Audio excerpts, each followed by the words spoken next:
ಗ್ರಾಮೀಣ home foods Pavagada ಪಟ್ಟಣದ ಬಳ್ಳಾರಿ ರಸ್ತೆ ಮಾರ್ಗದ ಸುದರ್ಶನ್ ಕ್ಲಾಸ್ ಸೆಂಟರ್ ಪಕ್ಕ ಉಪ್ಪಿನಕಾಯಿ ಚಟ್ನಿ ಪುಡಿ ಮನೆಗೆ ಬೇಕಾದ ತಿಂಡಿ ತಿನಿಸುಗಳು ಬಹುಮುಖ್ಯವಾಗಿ ಆಂಧ್ರದಲ್ಲಿ ಮಾತ್ರ ಸಿಗುವ ಪೂತೈಕೆಗಳು ಮಾರಾಟ ಮಾಡಲಾಗುತ್ತದೆ.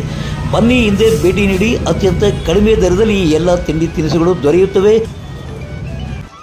ಅಲ್ಲದೆ ರಾಗಿ ರೊಟ್ಟಿ, ಸಜ್ಜೆ ರೊಟ್ಟಿ, ಗೋಧಿ ರೊಟ್ಟಿ, ಜೋಳದ ರೊಟ್ಟಿ ಜೊತೆಗೆ ಹುಣಸೆ ತೊಕ್ಕು ಸಹ ದೊರೆಯುತ್ತದೆ.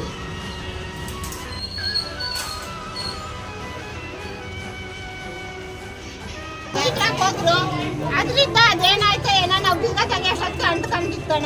ನಾವು ಅಂಟ್ಕೊಂಡಿರೋದಕ್ಕೆ ಹಚ್ಚಕ್ಕೆ ಎಲ್ಲರೂ ಬಂದು ನಾವು ನೀರೆಲ್ಲ ಅಂಟ್ಕೊಳ್ತೀವಿ. ಅವರೆಲ್ಲ ಹುಡುಗಿ ಆರ್ತಿದ್ರಣ, ನಾವೆಲ್ಲ ಅವ್ರು ನಂಬ್ಕೊಂಡು ಜೀವನ ಮಾಡೋರು. ನಾವು ಮಾತಾಡೋಕೆ ಕೂಡ ಕೈಲಾಗ್ತಾ ಇಲ್ಲ ಇವಾಗ. ಆರ ಏನನ್ನು ಸುಟ್ಟೋಗಿದೆಯಾ? ಮಿಷನ್ ಏನಾಗಿದೆಯಾ? ಏನಿಲ್ಲ, ಅದು ಹೋಗಿದ್ದಣ. ನಾರನ್ನ ಅದ್ರ ಮೇಲೆ ಹಾಕಿದ್ವಿ, ಅದು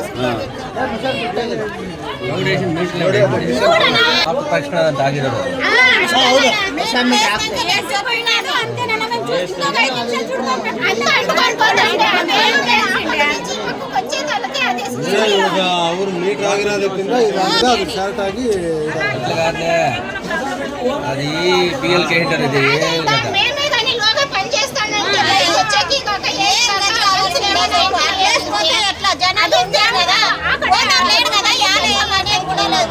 వాళ్ళకైతే చాలా ఓన్ లేదు కదా, యాడ్ చేయాలి అనేది లేదు.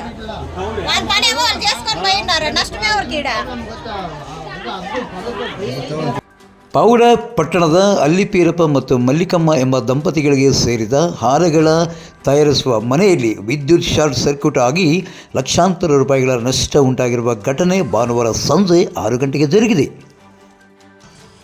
ಇನ್ನು ಈ ಒಂದು ಮನೆಗೆ ಹಾರಗಳನ್ನು ತಯಾರಿಸುವ ಈ ಒಂದು ಮನೆಗೆ ವಿದ್ಯುತ್ ಮೀಟರನ್ನು ಬದಲಾಯಿಸಿ ಹೋದ 10 ನಿಮಿಷಗಳಲ್ಲಿ ಒಂದು ವಿದ್ಯುತ್ ಶಾರ್ಟ್ ಸರ್ಕ್ಯೂಟ್ ಆಗಿದೆ ಎಂದು ಇಲ್ಲಿ ಕೆಲಸ ಮಾಡುವ ಮಹಿಳೆಯರು ಅಳವತ್ತುಕೊಂಡಿದ್ದಾರೆ.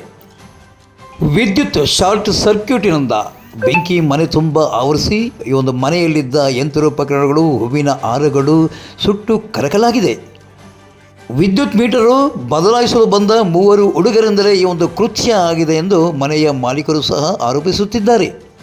ಈ ಒಂದು ಮನೆಯ ಮಾಲೀಕ ಇಲ್ಲದ ಸಂದರ್ಭದಲ್ಲಿ ಮೀಟರನ್ನು ಬದಲಾಯಿಸಲು ಬಂದಾಗ ಮನೆಯಲ್ಲಿದ್ದ ಕಾರ್ಮಿಕರು, ಮಹಿಳಾ ಕಾರ್ಮಿಕರು ನಮ್ಮ ಓನರ್ ಮನೆಯಲ್ಲಿ ಇಲ್ಲ, ಬಂದ ಮೇಲೆ ಹಾಕಿ ಅಂತ ಎಷ್ಟೇ ಹೇಳಿದರೂ ಸಹ ಕೇಳದೆ ಈ ಒಂದು ವಿದ್ಯುತ್ ಮೀಟರನ್ನು ಬದಲಾಯಿಸಿದ್ದಾರೆ ಎಂದು ಮಹಿಳಾ ಕಾರ್ಮಿಕರು ದೂರುತ್ತಿದ್ದಾರೆ.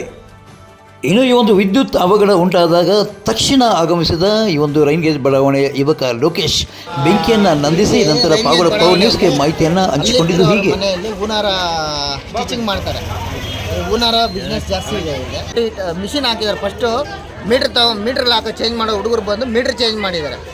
ಮೀಟ್ರ್ ಅದು ಯಾಕೆ ಥರ ಅದೇನೋ ರಾಂಗ್ ಕಲೆಕ್ಷನ್ ಕೊಟ್ಟಿದ್ದಾರೋ ಅದೇನೋ ಗೊತ್ತಿಲ್ಲ. ಒಳಗಡೆ ಮನೆಯಡೆ ಸ್ವಿಚ್ ಬೋರ್ಡಲ್ಲಿ ಶಾರ್ಟ್ ಸರ್ಕ್ಯೂಟ್ ಆಗಿ ಟೋಟಲು ಸುಮಾರು ಮಿಷಿನೆಲ್ಲ ಸುಟ್ಟೋಗಿದೆ. ಇದು ಹೂನಾರದ ಮಿಷಿನ್ ಸುಟ್ಟೋಗಿದೆ, ಹೂನಾರೆಲ್ಲ ಸುಟ್ಟೋಗಿದೆ. ಸುಮಾರು ಪಾಪ ಅವ್ರಿಗೆ ತುಂಬ ತೊಂದರೆ ಆಗಿದೆ. ಪ್ರಾಣಹಾನಿ ಏನೂ ಇಲ್ಲ. ನಾವು ಬಂದು ಸುಮಾರು ಒಂದು 60-70 ಬಕೆಟ್ ನೀರು ಹಾಕಿದ್ವಿ. ಆವಾಗ ಬೆಂಕಿ ಆರೋಗಿದೆ, ಯಾರಿಗೂ ಪ್ರಾಣಹಾನಿ ಇಲ್ಲ. ಸರ್ಕಾರ ಅವ್ರಿಗೆ ಏನನ್ನ ಸ್ವಲ್ಪ ಸಹಾಯ ಮಾಡಬೇಕು. ಕಡೆಯಿಂದ ಬರ್ತಾ ಇದ್ವಿ ಕೆಳಗಡೆ, ಏನು ಹೆಣ್ಮಕ್ಳೆಲ್ಲ ಹೊರಗಡೆ ಬರ್ತಾ ಇದ್ರು. ಏನಾಗಿದೆ ಅಂತ ಕೇಳೋಕ್ಕೆ ಕರೆಂಟ್ ಶಾಕ್ ಸರ್ಕ್ಯೂಟಿಂದ ಆಗಿಬಿಟ್ಟು ಬೆಂಕಿ ಬಂದ್ಬಿಡ್ತಾನೆ ಅಂತಂದಾಗ ನಾನು ಲೋಕಿ ಬಂದ್ಬಿಟ್ಟು ಜನಗಳಂತ ನೀರಿಸ್ಕೊಂಡು ನಾವು ಆಫ್ ಮಾಡಿದ್ದೀವಿ. ಏನು ಯಾವ ಪ್ರಾಣ ತೊಂದರೆ ಏನೂ ಇಲ್ಲ. ಮಿಷನ್ ಎಲ್ಲ ಸುಟ್ಟೋಗಿದ್ದಾವೆ. ನಮ್ಮದೇ ಮನೆ, ಮಲ್ಲಿಕಾಬಿ ಅಂತ ಮನೆ ನಮ್ಮದೇ, ಎಲ್ಲ ಸುಟ್ಟೋಗಿದೆ. ರೈನ್ ಗೇಜ್ ಬಡಾವಣೆ ಎಲ್ಲ ಸುಟ್ಟೋಗೈತೆ. ನಮ್ಮದು ಎಲ್ಲ ಬಂಡವಾಳ ಎಲ್ಲ ಹೋಗೈತೆ. ಏನು ಇದು ಮಾಡಿರಿ ನೀವೇ ಅಷ್ಟೇ. ಇನ್ನು ಈ ಒಂದು ಅಗ್ನಿ ಅವಘಡ ನಡೆದ ಸ್ಥಳಕ್ಕೆ ಅಗ್ನಿಶಾಮಕ ಠಾಣಾ ಸಿಬ್ಬಂದಿ ಹಾಗೂ ಬೆಸ್ಕಾಂನ ಜೈ ಅಂಜಿಬಾಬು ಅವರು ಭೇಟಿ ನೀಡಿದ್ದಾರೆ. ಇನ್ನು ಇದೇ ವೇಳೆ ಈ ಒಂದು ರೈನ್ ಗೇಜ್ ಬಡಾವಣೆಯ ಮಾಜಿ ಪುರಸಭಾ ಸದಸ್ಯರಂತ ಬಾಲಸುಬ್ರಹ್ಮಣ್ಯವರು ಸಹ ಭೇಟಿ ನೀಡಿ ಸರ್ಕಾರಕ್ಕೆ ಪರಿಹಾರ ನೀಡಲು ಒತ್ತಾಯಿಸಿದ್ದಾರೆ. ರೈನ್ ಗೇಜ್ ಬಡಾವಣೆಯಲ್ಲಿ ವಾಸವಾಗಿರ್ತಕ್ಕಂಥ ಹಳ್ಳಿಪಿರವರ ಮಗ ಅನೀಸ್ ಬಾಬು ಅವ್ರ ಮನೆ ಶಾರ್ಟ್ ಸರ್ಕ್ಯೂಟಿಂದ ಇದಾಗಿದೆ. ಇಲ್ಲಿ ನಾವು ಅಗ್ನಿಶಾಮಕ ದಳದವ್ರಿಗೆ ಫೋನ್ ಮಾಡಿದ್ರು ಕೂಡ ಇದು ಮುಖ್ಯ ರಸ್ತೆಗೆ, ಬಳ್ಳಾರಿ ರಸ್ತೆಗೆ ಹೊಂದಿಕೊಂಡಂತಿರ್ತಕ್ಕಂಥ ರೈನ್ ಗೇಜ್ ಬಡಾವಣೆಯಲ್ಲಿ ವಾಹನ ಪರ ಕೂಡ ಜಾಗ ಇಲ್ಲ. ಅವ್ರು ಬಂದಿದ್ದಾರೆ, ಸಾಧ್ಯವಾದಷ್ಟು ಪ್ರಯತ್ನ ಪಟ್ಟರೂ ಕೂಡ ಇಲ್ಲಿ ವಾಹನ ಬರೋಕ್ಕೆ, ಯಾಕಂದರೆ ಎಲ್ಲ ಮನೆಗಳು ಒತ್ತುವರಿ ಆಗಿಬಿಟ್ಟಿದ್ದಾರೆ. ಸಾರ್ವಜನಿಕರು ಈ ಥರ ಒತ್ತುವರಿ ಆಗಿದ್ದ ಸಮಯದಲ್ಲಿ ದಾರಿ ಇದ್ದರೆ ಯಾವುದೇ ವಾಹನಗಳು ಬಂದು ಸ್ವಲ್ಪ ಅವಘಡ ತಪ್ಪಿಸ್ಬೋದಿತ್ತು. ಲಕ್ಷಾಂತರ ರೂಪಾಯಿ ನಷ್ಟ ಆಗಿದೆ. ದಯವಿಟ್ಟು ನಾವು ನಮ್ಮ ಶಾಸಕರ ಗಮನಕ್ಕೆ ತರ್ತೀವಿ. ಈ ಬಡಪಾಯಿಗಳಾದಂಥ ಕೂಲಿ ಮಾಡಿಕೊಂಡು ಹೂವಿನ ವ್ಯಾಪಾರ ಮಾಡ್ಕೊತಕ್ಕಂಥ ಅನೀಸ್ ಬಾಬು ಅವರಿಗೆ ಪರಿಹಾರವನ್ನು ಕೊಡಬೇಕಂತ ನಮ್ಮ ಶಾಸಕರಲ್ಲಿ ಕೂಡ ನಾವು ಮನವಿ ಮಾಡ್ತಾಯಿದ್ದೀವಿ.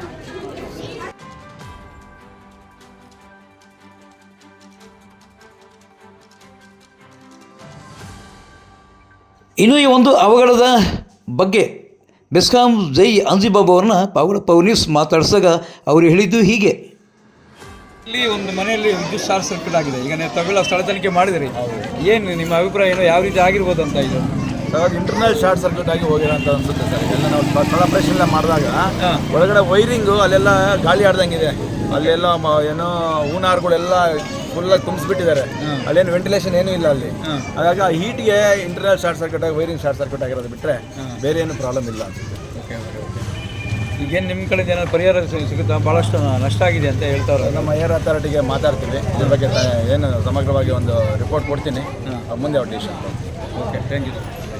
ಮನೆ ಮಾಲೀಕರ ಅನುಮತಿ ಇಲ್ಲದೆ ದೌರ್ಜನ್ಯವಾಗಿ ಮೀಟರನ್ನು ಬದಲಾಯಿಸಿದ್ದೇ ಈ ಒಂದು ವಿದ್ಯುತ್ ಶಾರ್ಟ್ ಸರ್ಕ್ಯೂಟ್ಗೆ ಕಾರಣ ಎಂದು ಗಟ್ಟಿಯಾಗಿ ಒತ್ತಾಯಿಸುತ್ತಿದ್ದಾರೆ ಕೂಲಿ ಕಾರ್ಮಿಕರು. ಪಾವಗಡ ತಾಲೂಕಿನ ತಾಜಾ ಸುದ್ದಿಗಳಿಗಾಗಿ ನಮ್ಮ ಚಾನಲನ್ನು ಪಾವಗಡ ಪವರ್ ನ್ಯೂಸ್ ಎಂದು ಟೈಪ್ ಮಾಡಿ, ಸಬ್ಸ್ಕ್ರೈಬ್ ಮಾಡಿ, ಜಾಹೀರಾತು ನೀಡಿ ಪ್ರೋತ್ಸಾಹಿಸಿ ಬೆಂಬಲಿಸಿ. ನಾನು ನಿಮ್ಮ ಸತ್ಯ ಲೋಕೇಶ್, ಸಂಪಾದಕರು, ಪಾವಗಡ ಪವರ್ ನ್ಯೂಸ್.